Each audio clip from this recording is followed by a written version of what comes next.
എല്ലാവർക്കും AZB അക്കാഡമിയിലേക്ക് സ്വാഗതം. അപ്പോൾ ഇന്ന് നമ്മൾ വന്നിരിക്കുന്നത് RRB ഗ്രൂപ്പ് ഡിയുടെ അടുത്ത ഷോർട്ട് നോട്ടീസ് ഒക്കെ റിലീസ് ആയിട്ടുണ്ട്.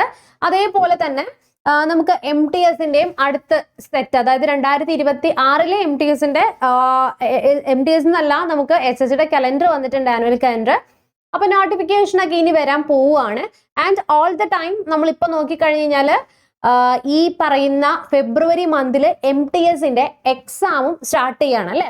എക്സാം ഡേറ്റ് ഒക്കെ വന്നിട്ടുണ്ട്. അപ്പൊ അതിന്റെ ക്ലാസ്സുകളൊക്കെ എല്ലാവരും നല്ല രീതിയിൽ പഠിച്ച് മുന്നോട്ട് പോവുക. നമ്മളുടെ ആപ്പിലും അതുപോലെ തന്നെ യൂട്യൂബിലൊക്കെ ഡെയിലി ലൈവ് ഫ്രീ ക്ലാസ്സസ് ഒക്കെ നമ്മൾ പ്രൊവൈഡ് ചെയ്യുന്നുണ്ട്. അപ്പൊ ഇനി നമ്മൾ പറയാനായിട്ട് പോകുന്നത് MTSും അതേപോലെ തന്നെ റെയിൽവേ ഗ്രൂപ്പ് ഡി, ഈ രണ്ട് പോസ്റ്റുമായി ബന്ധപ്പെടുത്തിക്കൊണ്ട് നമുക്ക് ഏതാണ് നല്ലത് ആൻഡ് ഏതിന് പ്രിപ്പയർ ചെയ്യുന്നതായിരിക്കും നിങ്ങൾക്ക് കുറച്ചുകൂടെ നല്ലത് തുടങ്ങിയ കാര്യങ്ങളൊക്കെ ആയിരിക്കും ഇന്നത്തെ ഈ ഒരു സെറ്റ് ഓഫ് വീഡിയോയിൽ നമ്മൾ ഡിസ്കസ് ചെയ്യുന്നത്. ഓക്കെ, അപ്പൊ ഫസ്റ്റ് നമ്മൾ നോക്കിക്കഴിഞ്ഞാൽ ജോബ് പ്രൊഫൈൽ നോക്കിക്കഴിഞ്ഞാൽ MTS നമുക്ക് കൂടുതലായിട്ടും ഓഫീസ് ബേസ്ഡ് ആയിട്ടുള്ള ഒരു ജോബ് തന്നെയാണ് അല്ലെ. ഇനി നമുക്ക് ഗ്രൂപ്പ് ഡി എന്ന് പറയുമ്പോൾ ടെക്നിക്കൽ ആയിട്ടുള്ള പോസ്റ്റ് ഉണ്ടാകും, നോൺ ടെക്നിക്കൽ ആയിട്ടുള്ള ഫിസിക്കൽ വർക്ക് അല്ലെങ്കിൽ ചിലപ്പോൾ ഫീൽഡ് ബേസ് ചെയ്തിട്ടുള്ള ജോബൊക്കെ ആയിരിക്കും നമുക്ക് ജോബ് പ്രൊഫൈലിൽ വരുന്നത്.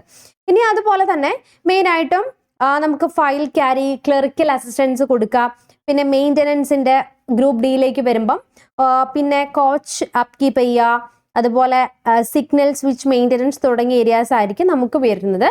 ആൻഡ് ഇന്ത്യൻ റെയിൽവേയുടെ അണ്ടറിലാണ് ഗ്രൂപ്പ് ഡി വരുന്നത്. അതുപോലെ തന്നെ വേരിയസ് ആയിട്ടുള്ള സെൻട്രൽ ഗവൺമെന്റ് ഡിപ്പാർട്ട്മെന്റിലേക്കായിരിക്കും നമുക്ക് MTSന്റെ പോസ്റ്റും വരുന്നത് അല്ലേ. ഇനി അതുപോലെ തന്നെ രണ്ടിനെ വെച്ച് നമ്മൾ കമ്പയർ ചെയ്യുവാണെങ്കിൽ നമുക്ക് സാലറി ബേസ് ആയിട്ട് പറയുമ്പം 18,000 രൂപ തന്നെയാണ് നമുക്ക് MTSന് സ്റ്റാർട്ടിങ് വരുന്നത് അല്ലേ. അത് നമുക്ക് 22 വരെ, അതായത് നമുക്ക് പെൻഷൻ ഉണ്ടാകും, അതുപോലെ തന്നെ പെൻഷൻ സ്കീം, മെഡിക്കൽ ബെനിഫിറ്റ്സ് ഉണ്ടാകും, ഫാമിലി ഗ്രാറ്റുവിറ്റി, PF തുടങ്ങിയ കാര്യങ്ങളൊക്കെ നമുക്ക് MTS പോലുള്ള പോസ്റ്റിൽ ഉണ്ടാവുന്നുണ്ട്. അതേപോലെ തന്നെ നമ്മൾ ഗ്രൂപ്പ് ഡിയുടെ വെച്ച് നോക്കുമ്പോഴും സാലറി ബേസ് ആയിട്ട് നോക്കുമ്പം 18,000 to 22,000 ഒക്കെയാണ് നമുക്ക് റെയിൽവേ ഗ്രൂപ്പ് ഡിക്കും വരുന്നത്. അതുപോലെ തന്നെ അതിൽ DA ഇൻക്ലൂഡഡ് ആണ്, അതേപോലെ HRA വരുന്നുണ്ട്, ട്രാൻസ്പോർട്ട് അലവൻസ് അതാണ് TA വരുന്നുണ്ട്, മെഡിക്കൽ ബെനിഫിറ്റ്സ് വരുന്നുണ്ട്, അതുപോലെ തന്നെ ട്രാവൽ പാസസ്, റെയിൽവേ ക്വാർട്ടേഴ്സ് തുടങ്ങിയ ഒട്ടനവധി കുറച്ചുകൂടെ നേട്ടങ്ങൾ നമുക്ക് MTS വെച്ച് കമ്പയർ ചെയ്യുമ്പോൾ റെയിൽവേക്ക് വരുന്നുണ്ട് അല്ലേ. ഇനി നമുക്കറിയാം job security as you know നമുക്ക് രണ്ടിനും ഹൈ തന്നെയാണ്. കാര്യം സെൻട്രൽ ഗവൺമെന്റ് ജോബാണ്. അതുകൊണ്ട് പെട്ടെന്നൊരു സുപ്രഭാതത്തിൽ നമ്മൾ പ്രൈവറ്റ് ഫേമിൽ ജോബ് ചെയ്യുന്ന പോലെ നമ്മളുടെ സുപ്രഭാതത്തിൽ ഒന്നും ജോലി പോവില്ല. സെക്യൂരിറ്റി എന്ന് പറയുന്നത് ഹൈ തന്നെയാണ് അല്ലേ. ഇനി വർക്കിംഗ് അവേഴ്സ് നമുക്ക് MTSന് ഫിക്സഡ് അവേഴ്സ് ആയിരിക്കും. അതുപോലെ തന്നെ ഒരു ഗുഡ് വർക്ക് ലൈഫ് ബാലൻസ് ചെയ്ത് കൊണ്ടുപോകാനായിട്ട് നമുക്ക് പറ്റുന്നതാണ്. ഇനി നമ്മൾ റെയിൽവേയിലേക്ക് നോക്കുമ്പം കൂടുതലായിട്ടും ഷിഫ്റ്റ് ബേസ് ചെയ്ത് വരാം, ഡേ വരാം, നൈറ്റ് വരാം, അതുപോലെ തന്നെ വീക്കെൻഡ് ഷിഫ്റ്റ് വരാം. അതുപോലെ തന്നെ വർക്ക് ലൈഫ് കുറച്ച് ചലഞ്ചിങ് ആവാനുള്ള ഒരു സാധ്യതയുണ്ട് ഇങ്ങനെ ഷിഫ്റ്റ് ഒക്കെ വരുന്നത് കൊണ്ട് തന്നെ. ഇനി നമുക്ക് പ്രൊമോഷൻസ് നോക്കിക്കഴിഞ്ഞാൽ ഡിപ്പാർട്ട്മെന്റൽ വൈസ് ആയിട്ടുള്ള പ്രൊമോഷൻസ്, എക്സാംസും അതുപോലെ തന്നെ സീനിയോറിറ്റി അനുസരിച്ച് നമുക്ക് MTSന് കൂടുതലായിട്ട് വരുന്നുണ്ട്. ഇനി അതേപോലെ തന്നെ ഇന്റേണൽ എക്സാംസും സീനിയോറിറ്റിയും ബേസ്ഡുള്ള പ്രൊമോഷൻസും നമുക്ക് ഗ്രൂപ്പ് ഡിയിൽ നിന്ന് ഗ്രൂപ്പ് C പോസ്റ്റിലേക്ക് മാറാനുള്ള ഓപ്പർച്യൂണിറ്റിയും എങ്ങോട്ട് വരുന്നുണ്ട്, നമുക്ക് റെയിൽവേ എക്സാമിന് വരുന്നുണ്ട്. ഓക്കെ, അതേപോലെ തന്നെ മറ്റൊരു കാര്യം കൂടി നോക്കിക്കഴിഞ്ഞാൽ നമുക്ക് വർക്ക് ഒന്ന് കമ്പാരിറ്റീവ്ലി രണ്ടും വെച്ച് നോക്കുന്ന സമയത്ത് നിങ്ങളിവിടെ നോക്കിക്കേ, നമുക്ക് MTS എന്ന് പറയുമ്പോൾ കൂടുതലായിട്ടും എന്തായിരിക്കും, ഇൻഡോർ ആയിട്ടുള്ള ഓഫീസ് ജോബുകളായിരിക്കും കൂടുതൽ വരുന്നത് അല്ലേ. ഇനി ഫിസിക്കൽ സ്ട്രെയിനും സ്ട്രെസ്സും ഒക്കെ നമുക്ക് MTS ഗ്രൂപ്പ് ഡി വെച്ച് നോക്കുമ്പോൾ പൊതുവെ കുറവ് തന്നെയാണ്. അതുപോലെ നമുക്കൊരു ഫിക്സഡ് ആയിട്ടുള്ള ടൈമിംഗ് ഉണ്ടാകും, അതുപോലെ തന്നെ വീക്കെൻഡ്സ് തുടങ്ങിയ കുറച്ചുകൂടെ ഒരു പീസ് ആയിട്ടുള്ള കാര്യമായിരിക്കും നമുക്ക് MTSലേക്കൊക്കെ വരുമ്പോൾ വരുന്നത്. അതുപോലെ തന്നെ നമുക്കറിയാം നമുക്ക് എന്താണ് ഒരു ഗവൺമെന്റ് ജോബാണ്, അതുപോലെ തന്നെ നമുക്ക് ആ ഒരു ജോബ് സെക്യൂരിറ്റിയും ഹൈ തന്നെയാണ് അല്ലെ. ഇനി ഗ്രൂപ്പ് ഡിയിലേക്ക് വെച്ച് നോക്കുന്ന സമയത്ത് നമുക്ക് ഫിസിക്കലി കാര്യങ്ങൾ വരുന്നുണ്ട്, ഫിസിക്കൽ ജോബ് വരുന്നുണ്ട്, അതുപോലെ തന്നെ നമുക്ക് ഷിഫ്റ്റ് വർക്ക് വരുന്നുണ്ട് അല്ലെ, വർക്കിന്റെ ഷിഫ്റ്റ് ഒക്കെ വരുന്നുണ്ട്. അതുപോലെ നമുക്ക് ലാർജ് അല്ലെ വലിയൊരു സപ്പോർട്ടീവ് ആയിട്ടുള്ള ലോകത്തിലെ കേരളത്തിലെ മീൻസ് ഇന്ത്യയിലെ തന്നെ ഏറ്റവും വലിയ നമുക്കറിയാം പൊതുമേഖല ഏരിയ ആണ് റെയിൽവേ എന്ന് പറയുന്നത്. അതിലൊരു ജോലി കിട്ടുക എന്ന് പറയുന്നത് വലിയ കാര്യം തന്നെയാണ്. ഹൈ ജോബ് സെക്യൂരിറ്റി നമുക്ക് എന്ത് ചെയ്യാൻ പറ്റും, പറയാനായിട്ട് പറ്റും അല്ലെ.